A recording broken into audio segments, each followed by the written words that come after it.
Let me explain. Yes, it is what you are thinking, but not quite what you are thinking. Let me explain. Hi guys, I hope you're doing good and you're welcome to another Frank Friday video. If today's your first time, I'm the Golden Girl MD, and today's video is going to be a part 2 of the things that shocked me when I came to the UK. Before we get into the video, please do all to subscribe, like, share, and comment down below. Let's get into it.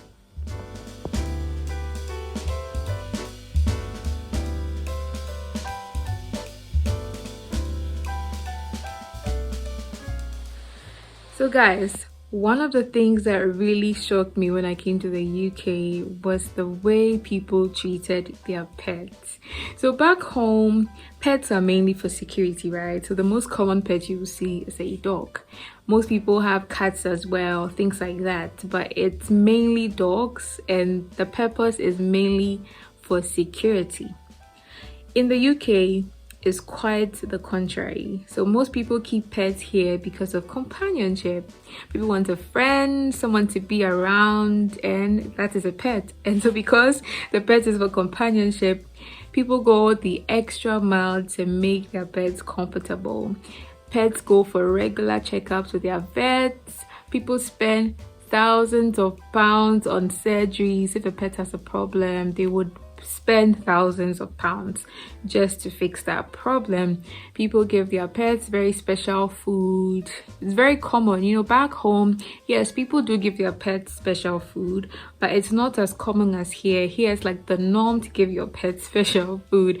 People pay pet insurance every month so that if anything happens to their pets, they'll be reimbursed. People even go as far as hiring people to watch their pets when they are not there. So for example, someone wants to travel for 2-3 days, they would hire the services of a pet sitter. Yes, a pet sitter, like babysitter, like nanny, but for pets. They will hire the services of a pet sitter or a dog sitter, pay the person per hour to watch their pet, and they will do this without blinking. You even see people pushing their pets in strollers. So in the UK, it's quite common to see women pushing their babies and their children in strollers or buggies.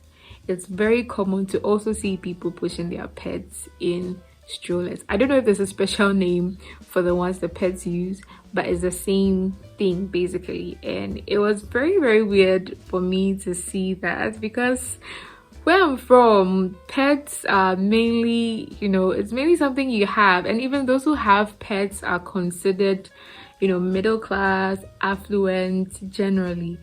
And so it's really strange the lengths to which people go here for their pets. Another thing that was really weird to me was how unpredictable the weather is. Like, the weather is unpredictable. Like, I always say that the weather is emotional. Like, the weather does what it feels like doing. You understand? Like, it changes when it wants to change. The weather has a mind of its own. So for example, a very, very good example is what happened today. So today I left where I live and I went to Colchester. So I went to Colchester for a 2-day course, which I did yesterday and, you know, today. And so when I got to Colchester, you know, the sun was shining. It wasn't gloomy. It was an okay weather. We started the class, you know, went through. By the time we were closing, it started to rain. So it rained, you know, a few droplets. The weather became gloomy. Then by the time I left my center and I got to the train station, it started snowing, like literally in a space of minutes. And I was like typical example, I'm like, it's as if the weather knew I was going to do this video, because the weather is so unpredictable. It can change at any time. You hear people ask, oh, how's the weather? Oh, good weather, isn't it? Like, it's almost like a greeting over here, because the weather is so unpredictable that when the weather is stable and the weather is good, people are quite excited. So that's another thing that was really weird to me. Is like, people look at the weather forecast because you really have to know what the weather is doing to be able to plan certain activities. And it's not something that I had to do back home. Back home, you know that it's either when you're in the rainy season, you know that fine, it's going to rain. When you're in the dry season, you know that it's most likely not going to rain. You know you're going to have sun. So there's nothing else. But here it's like you can just step out of your house and it is snowing and it's like so that's another thing it was a big one. So the third thing that I will talk about is how people over here use leashes for their children. Let me explain. Yes, it is what you are thinking, but not quite what you are thinking. Let me explain.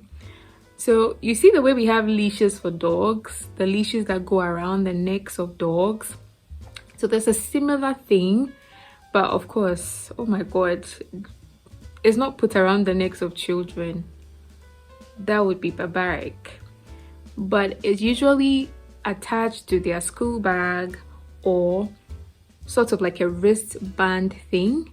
So you'd have, I'll try and see if I can insert a picture above. So you'd have like a wristband thing with a rope, a leash, and then it's attached to another wristband on the mother. Or there'll be like a wristband attached to the mother, a rope, and that rope is attached to the school bag of the child. So it's a way of restraining the child, especially toddlers. You know, toddlers can be very adventurous. They can, you know, be quite, you know, stubborn. They want to go everywhere, even onto the road. So it's a way that people use to control their children without actually controlling them.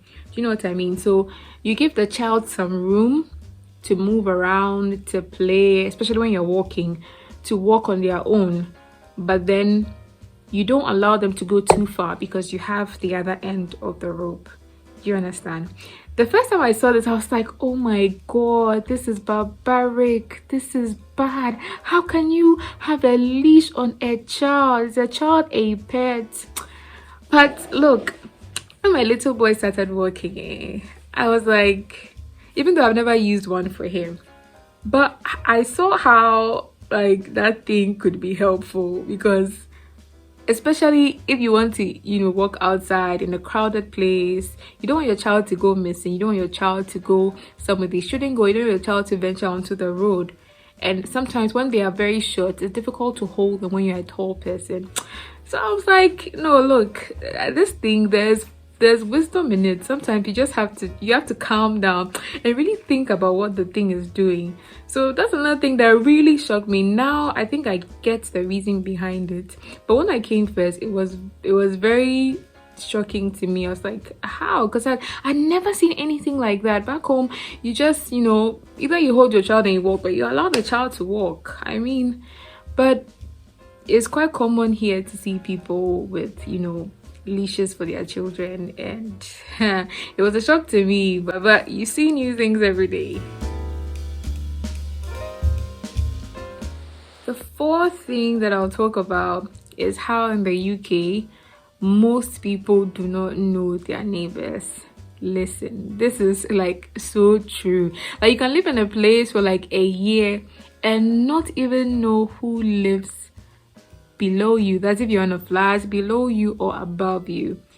So we lived in a particular flat, and the only people we knew were the people who lived opposite us, and we lived there for almost a year.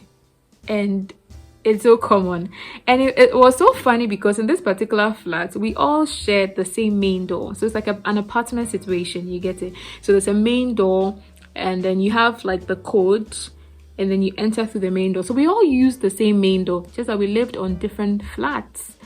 But we didn't know anyone except for the person who lived opposite us. And she was this really nice old lady, very nice, very sweet, very helpful. But we didn't know anybody else apart from her. Like, and I realized that, oh my God, I miss this. And that time I was always home with a baby alone. My husband would go to work, so it's like nobody to talk to, nobody to interact with. If you need help, you don't even know how to even go and ask your neighbor. Back home is the opposite. Back home, if you live somewhere for a month, 2 months, best believe that the whole neighborhood knows you, at least by face. At least people will know you by face. And back home, I could go to the flat above me or opposite me and ask for matches, ask for pepper. Like, that is the culture from where I'm from. Here in the UK, it's so not like that. And it took me a while to adjust to. I was quite perplexed by it. The last thing that I'm going to talk about is something that I struggled with this when I came to the UK. The buses and the trains do not have conductors or mates. Like, when you get on a bus, there's no mate or conductor. It's just the driver and the passengers. So when you get on the bus, okay, first of all, you have to make sure you are standing at the correct bus stop. You can't stand anywhere along the road and pick a bus. You have to stand at the correct bus stop, and you usually see signs telling you where the bus stop is. So now you stand there, you take your bus. Once you get on the bus and you are almost at the stop that you want to get off, there are buttons in the bus that you press. So you have to know where you're going to get off. Make sure you press that button. Once you press that button, the driver is going to know that he has to stop at that particular stop. Do you get it? So recently I was talking to a colleague, and he was telling me how, he had just come to the UK to do something. And he was telling me how he took a bus and he sat in the bus for a very long time. And he was so confused. First of all, he wasn't sure where to get off. And he didn't know how to stop the bus. So he sat in the bus for a long time. When the bus was passing by his stop, he shouted at the driver. I told the driver that, look, I want to stop here. But the driver didn't mind him. The driver just had to stop at the next stop, because it's not everywhere that they're allowed to stop. There are particular bus stops that they can stop. So it's up to you. It's your responsibility to know where you are stopping. And there are buttons in the bus that you have to press when your stop is the next stop. So you press that button, the driver knows he has to stop for you. So this is something that was really weird to me, because it's something that I'm simply not used to. But with time, when you live here for a while, you get used to all these things and life becomes easy. So that's it, guys. Comment down below if you visited the UK before, or if you live here and you've had some funny and weird experiences. Don't forget to like, share, and don't forget to subscribe. I will catch you in my next video. Blessings.